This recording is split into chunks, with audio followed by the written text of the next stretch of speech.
അഹമ്മദാബാദ് വിമാന ദുരന്തത്തിൽ നിന്ന് രക്ഷപ്പെട്ട വിശ്വാസ് കുമാർ രമേശ് പുറത്തുവരുന്നതിന്റെ കൂടുതൽ ദൃശ്യങ്ങൾ ഇപ്പോൾ ലഭ്യമാകുന്നു. അത് പ്രേക്ഷകർക്ക് ദൃശ്യങ്ങളിൽ കാണാം. കയ്യിൽ മൊബൈൽ ഫോണുമായി നടന്നു വരുന്നതാണ് ആ ദൃശ്യങ്ങളിൽ കാണാൻ കഴിയുന്നത്. അക്ഷരാർത്ഥത്തിൽ അവിശ്വസനീയമായ ഒരു വീഡിയോ ആണ്. വിശ്വാസ് കുമാർ എന്ന ബ്രിട്ടീഷ് പൗരൻ, ഇന്ത്യൻ വംശജനായ ബ്രിട്ടീഷ് പൗരൻ ഈ അപകടത്തിൽ അത്ഭുതകരമായി രക്ഷപ്പെട്ട് അയാൾ പുറത്തേക്ക് ഈ നടന്നു വരുന്ന പുറകിലെ കാഴ്ചകൾ അതിഭയാനകമാണ്. ആകെ നിന്ന് കത്തുന്ന ഒരു വിമാനം പൂർണ്ണമായി തന്നെ തകർന്ന് ഉഗ്രസ്ഫോടനത്തോടെ പൊട്ടിത്തെറിച്ച് അത് കത്തുകയാണ്.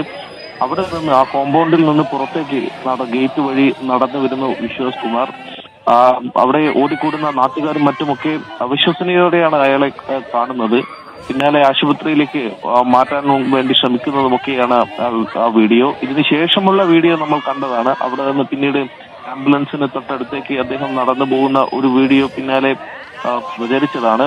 ഈ വീഡിയോ ഇത് പുതിയതാണ്. യഥാർത്ഥത്തിൽ അദ്ദേഹത്തിന്റെ രക്ഷപ്പെടൽ എത്രത്തോളം അവിശ്വസനീയമായിരുന്നു എന്ന് മനസ്സിലാവുന്നത് യഥാർത്ഥത്തിൽ ഈ വീഡിയോ കൂടി കാണുമ്പോഴാണ്. ഉഗ്ര സ്ഫോടനത്തിൽ പൊട്ടിത്തെറിച്ച് ഒരു തീഗോളമായി വിമാനം മാറിയിരിക്കുന്നു. അവിടെ നിന്ന് ഒരാൾ രക്ഷപ്പെട്ടു എന്ന് പറയുക നമുക്ക് വളരെ അവിശ്വസനീയമായി മാത്രമേ അതിനെ കാണാൻ വേണ്ടി കഴിയും.